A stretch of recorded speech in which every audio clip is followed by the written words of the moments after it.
welcome to my new blog সকলোকে মোৰ ফালৰ পৰা নমস্কাৰ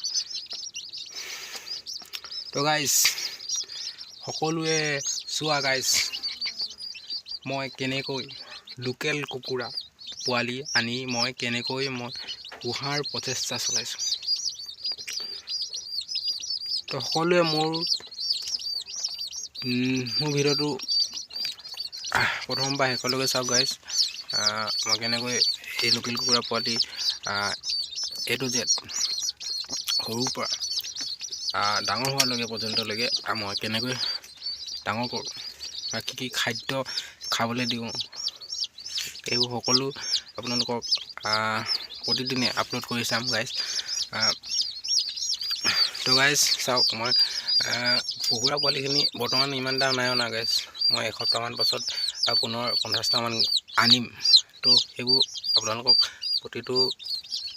এটা কৈ কওঁ আপোনাক ভিডিঅ'টো দেখাম গাইস তো গাইস চাওক কেনেকৈ মই কুকুৰা কাৰণে দানা সংগ্ৰহ কৰি এনেকৈ কণী কাৰ্টনৰ বা ফালি পিনে মই এনেকৈ খাবলৈ দিছোঁ গাইস তো এনেকৈ খাবলৈ দিছোঁ খাইছে ইহঁতি আৰু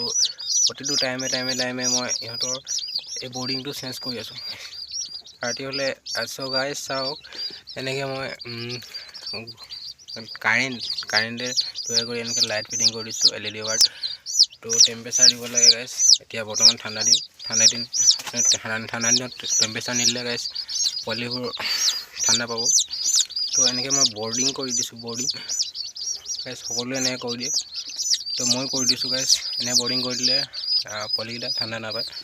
তো গাইস চাওক মই এনেকৈ পানী খাবলৈ বাঁহৰ এনেকৈ কাটি মেলি পানী খাবলৈ দিছোঁ গাইস চাওক পোৱালি বৰ্তমান মই ইমান নাই অনা গাইস বৰ্তমান মই 10টা আনিছোঁ গাইস 10টা এনেই বৰ্তমান এতিয়া মই পুহিবলৈ চেষ্টা কৰিছোঁ তো আৰু এসপ্তাহ পাছত মই 50টা আনিম তো সেইবোৰ সকলো ভিডিঅ' আপোনালোকক দেখাম গাইস তো এ টু জেড সকলোৱে চাই যাব গাইস আজি জাষ্ট এই ভিডিঅ'টো আৰম্ভণি কৰিছোঁ গাইস কেনেকৈ মই কুকুৰা পোৱালি পুহোঁ সেইটো আপোনালোকক দেখাইছোঁ গাইস তো এনেকৈ আপোনালোকে চাই যাব গাইস আৰু মোৰ ভিডিঅ'টো শ্বেয়াৰ কৰিব লাইক কৰিব কমেণ্ট কৰিব আৰু ছাবস্ক্ৰাইব কৰি দিব গাইস আৰু তো আপোনালোকে ছাবস্ক্ৰাইব কৰি দিলে মই মোৰ ভিডিঅ'টো পপুলাৰিটি পাব গাইস আৰু মই তো ইমানে আকৌ পুনৰ লগ পাম গাইস চ'